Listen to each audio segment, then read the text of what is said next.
Good evening, you're watching Estuary News. Coming up, we head to Hibblestow to find out about the Open Gardens event.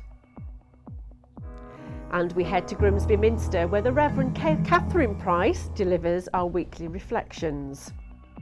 And my guest tonight is Sam Lee, who is here to talk about how proposed changes in housing benefit could affect people like himself. Welcome to Estuary News. I'm Emma Lingard. Now it's over to Dan Kemp for the news headlines.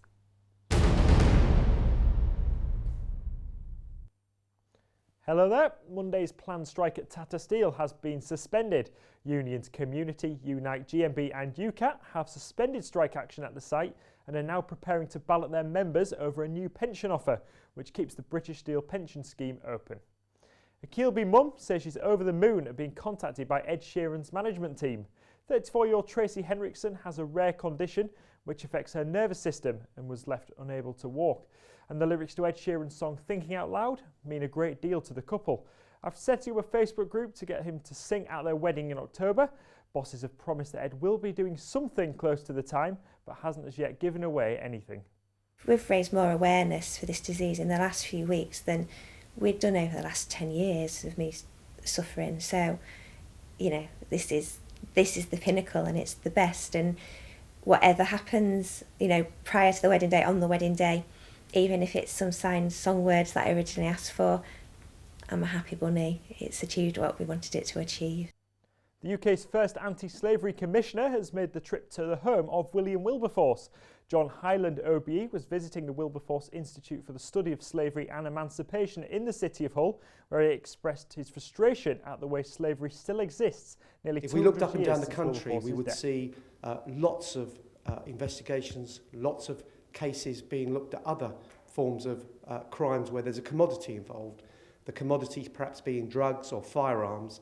There'd be a really large response to that from law enforcement agencies.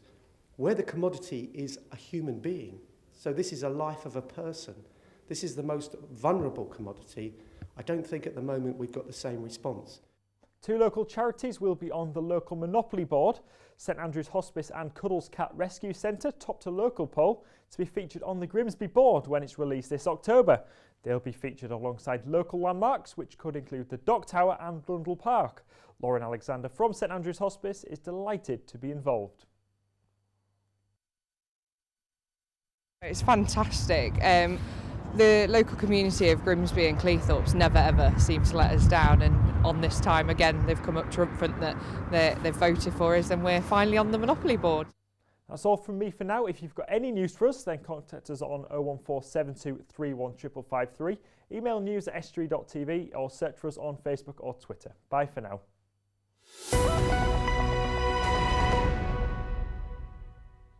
Thank you, Dan. Now it's coming to that time of year when every village in the country opens its gates for people to come and view its gardens. This Sunday in the small village of Hibblestow, it'll once again play host to the Open Gardens event. It's been growing in popularity every year, as Richard Morris found out. The increasingly popular Open Gardens event at Hibblestow in North Lincolnshire aims to showcase the gardens of the village. The gardens don't have to be in perfect shape or comparable to the Chelsea Flower Show. They just have to have owners who are willing to show them. The event started 4 years ago purely as an open garden event, which was a fantastic day.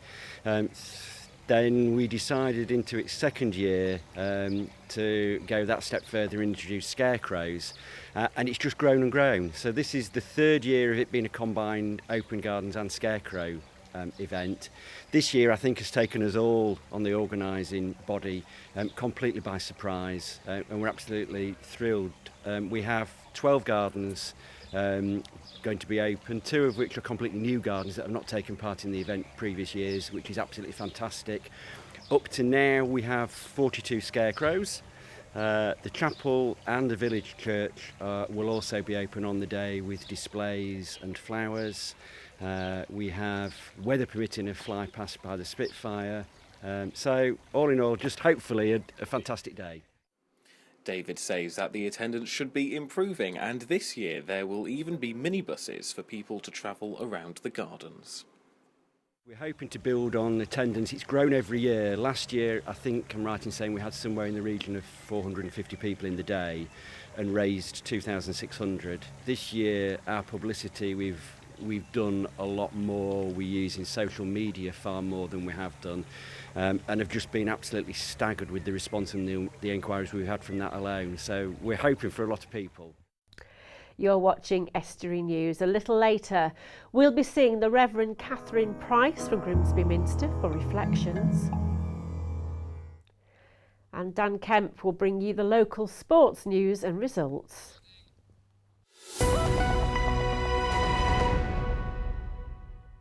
Now, in the Queen's speech, proposals were announced that could potentially be life-changing for those aged 18 to 21 in relation to housing benefits, which could see many being left homeless.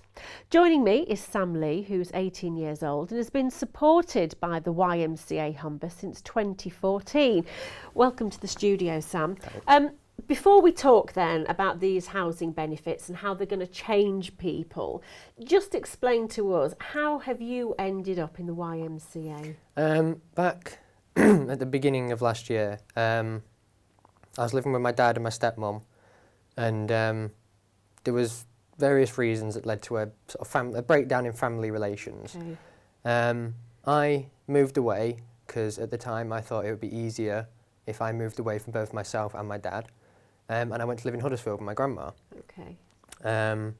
I was there for a good 4 or 5 months, living in a 1-bedroom flat with her, and it was going all right. And then the council said to me over in Huddersfield, "You're gonna have to come back over to Grimsby because where you're living now is overcrowded, and because you have no local area connections, we can't do anything to support you." Right. So I had to basically uproot, leave everything I'd sorted out over there, like a college place, stuff like that, and came back here. When I came back here, there was basically nothing for me, really. There was no family to go and live with, so I ended up in the YMCA. Okay. So they stepped in, a lifeline for you, basically, haven't they? So how has that helped change your life? You've obviously got a roof over your head for a start, but how else has it changed you? I think it's given me a fresh outlook on life. Okay. Because back when I was living with my dad, it was like, I'll be living with him for a long time, everything will be sorted for me and all that. But now I'm living on my own, it's a sort of, I have to do everything myself now. Yes. I have to find myself a job, I have to provide for myself. So it spurred me on really to get going and get moving. Okay. So you've been there since last year? Yes. Okay. So things so far are going well. Yeah. Yeah. Now, obviously, the proposals that were announced obviously affect people your age, don't they? Because obviously it was outlined that you could lose housing benefits and effectively leaving a lot of people possibly with nowhere to go. I mean, what do you think about those proposals? To be honest, I don't think it's going to help anything because I know I'm not the only case. There are many young people out there who can no longer live with people, like family or anything, and they have to go to places like the YMCA. And the only way, if you have no job and you have to leave, the only way you can afford to live somewhere like the YMCA is with housing benefits. Yeah. And it's not as if the government can suddenly just expect everybody to up and get a job, because it's not that easy. Yeah. So I think it's not, you're going to have a lot more people living on the streets potentially if they go through with this. Okay. Well, we're going to leave it there for now, but we're going to come and talk about what the future is for you and obviously continue to talk more about housing benefits and how that situation changes.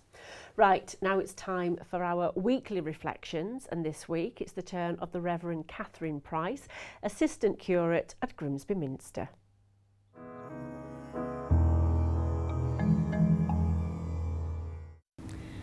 It's the end of the exam season, a time of great relief, but also the beginning of an anxious wait for results, not just for teenagers sitting their GCSEs and A-levels, or students in their early 20s, but also many people who have gone back to study later in life, just as I did. I remember at the age of 21, promising myself I would never sit another exam. But life doesn't always work out the way you expect when you're 21. A bad result is rarely the disaster it seems, but nor are top marks an instant passport to success. A little while ago, we asked the children in our church to write or draw what they wanted to be remembered for. They all talked about the amazing things they were going to achieve, the extraordinary jobs they would have, the contribution they would make to the world. It was wonderful to see such aspiration. But one of the privileges of the work I do is spending time with the bereaved after someone has died and helping them plan the funeral. So I get to see what people really are remembered for. And yes, their job and their achievements are part of who they were, but equally important are their character, their relationships, their sense of humour. And often, in this community, the strength of character they show when financial or academic success is not really on the cards. One thing I've learned is just how amazing every person is to those who know and love them best. And one thing I've never had to talk about at a funeral is someone's exam results. Thank you. Well, still with me in the studio is Sam Lee, a client of the YMCA Humber. We've been talking about the welfare cuts. Obviously, David Cameron today has announced or stood by the fact he's got to make 12 billion cuts. And we were talking, obviously, about how we could see more youngsters back on the streets. Now, there are some, Sam, who may be out there that feel, well, you know, these youngsters, they're getting all these benefits and they're just having a good life, spending it on drink or music or going out. You're there, you see a completely different side, don't you? I mean, surely that's not correct. I mean, yeah, there's got to be some out there that do use their benefits for those reasons. But, I mean, me personally, I use them to pay my rent, to buy myself food, and to get me to places I need to go. There's no... On occasions, I find that I can treat myself, because the money I get has got to last me a fortnight. Okay. So that's a fortnight's worth of shopping, fortnight's rent, everything's done over 2 weeks. Yeah. So it's very rarely that I find that I can actually go out and just treat myself. Okay. So I think it depends on what sort of situation you're in whilst you're on benefits. Mm-hmm. If people are in a situation such as mine, you have less ability to treat yourself with your benefits. Whereas if, say, you're living at home still Mm-hmm. and you claim benefits while looking for a job, there's the potential there that, yeah, you may be able to treat yourself more. Yeah, yeah. And like you say, you're standing on your own 2 feet here without your family being under their roof, aren't you, at the end of the day? Now, one of the things that Cameron, again, is talking about is that he wants to help people to get good jobs. So it was this, you know, earn or learn situation, isn't it? And you, obviously, you would like a job, wouldn't you? Yes. I mean, how many jobs have you applied for? I would say over 50 by now. Okay. And I've heard next to nothing back from any of them. Okay. And what types of jobs are you applying for?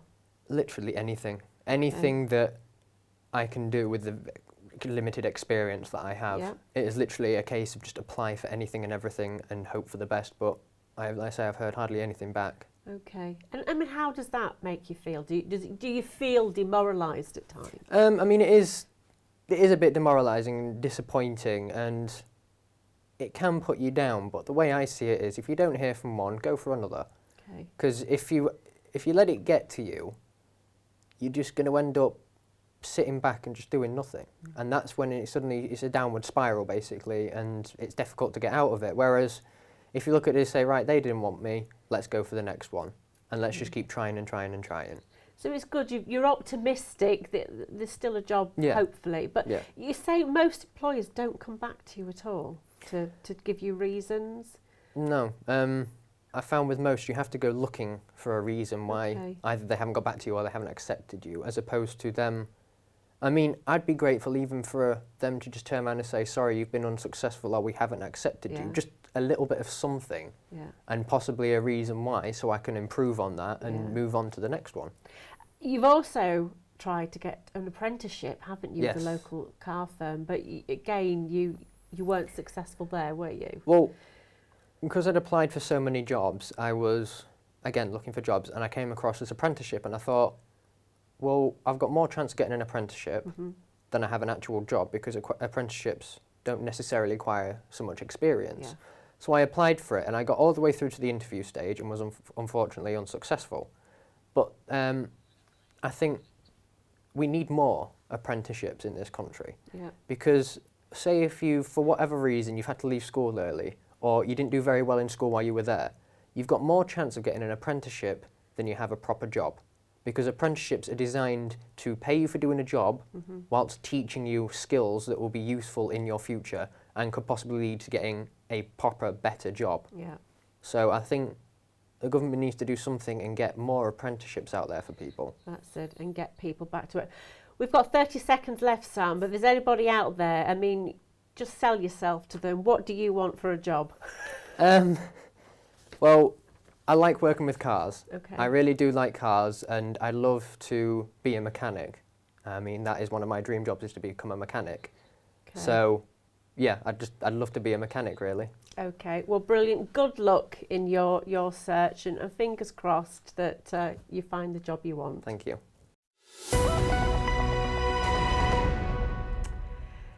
Now, joining me to look back over the weekend news is Dan Kemp. Hello, Dan. Hello, good evening. Good evening. What have you found for me today? I love it when you come on the sofa because I'm always so intrigued. I'm glad you do. Yeah, the first story is from the Hull Daily Mail, and that's that abseilers have been abseiling down the, obviously, like they do, down the Holiday Inn in Very Hull. observant for a journalist. That's exactly what they've been doing. They've for been the abseiling. Yes, for the Red Cross charity abseil. How much money did they raise? I couldn't tell you. I know there's 40 people and they're going 138 feet down. 48 people? Yeah. So, sorry, 40 plus people. Abseiling off the hotel? Yeah, it's 138 You'd be a bit worried feet. if you were in the hotel and just saw somebody flying past your window. I know, Would they be a bit nervous? It's entertainment though. Maybe they put the prices up. Maybe they put the prices up, yeah. This was on Sunday Unless as well. it was all the guests that were doing it. Well, I suppose the abseilers, if they'd come from elsewhere, they had somewhere to stay. Didn't they? That's practical. An interesting way to raise money, isn't it? Yeah, for the Red Cross. Okay, good cause. It's a really nice story. Yeah. What next? Next up, also from the Hull Daily Mail, this is, I suppose, a more serious issue about 999 calls and wasting them, I suppose. Now, I did see this actually on Twitter because the police have been tweeting, haven't they, about some of the strange, probably unnecessary calls, isn't it? Is that what this is about? Yeah. The incident happened on Friday where a terrified woman called the police because she had a huge spider she needed removing, and she was obviously terrified by the prospect of doing it herself. Okay, was that in a house? Yes, it was, from a home. They've also had other stories of other similar incidents where a man called the police to complain about a rude barmaid. Okay, right, yeah. So I think it's... As if you would? It's a case of maybe... Well, I think it was in a bar, so that's probably suggesting why that man did that.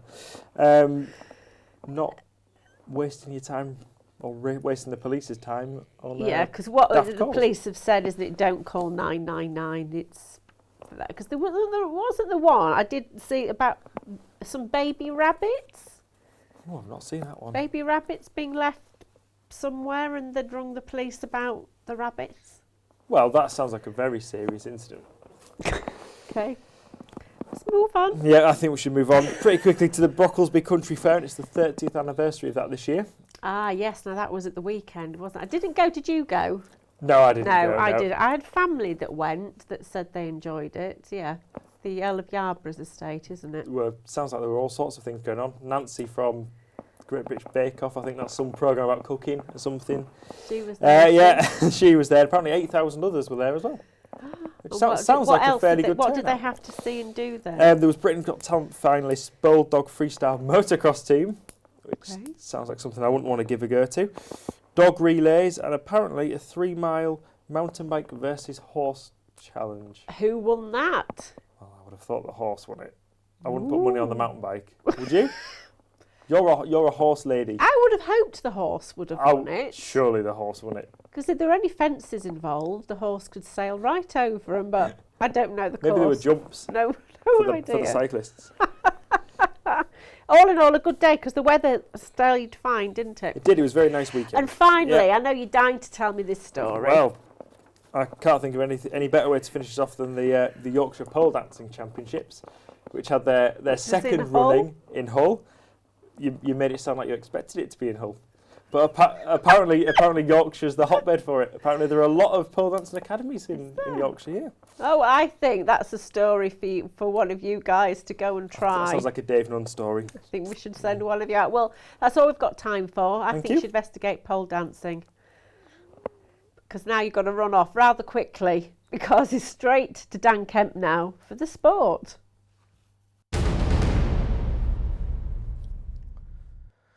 We'll start with Rugby League, and Hull FC went down 32 points to 20 at Leeds Rhinos in the first of two successive meetings between the sides.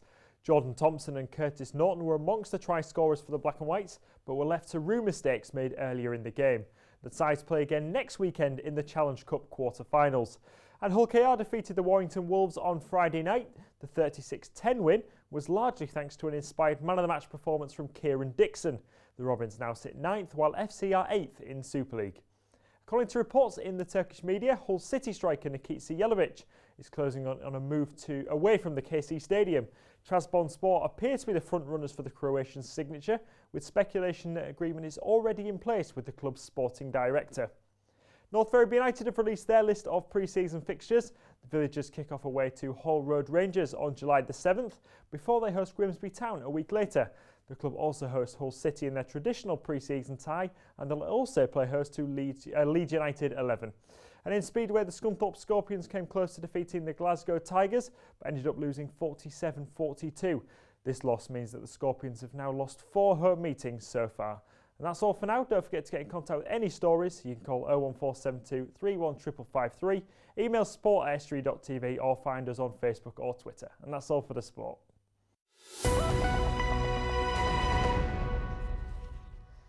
Well, that's all we've got time for tonight. On the day that David Cameron set out to justify the £12 billion in welfare cuts, my guest, of course, was Sam Lee, who would be one of those youngsters affected by housing benefit cuts. And he's looking for work as a mechanic in a car garage, if there is anybody out there.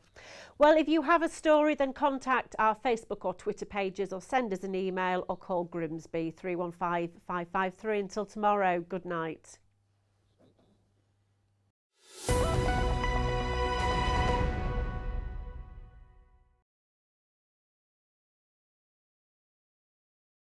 Estuary TV's weather, sponsored by Hornsby's, celebrating 100 years in buses.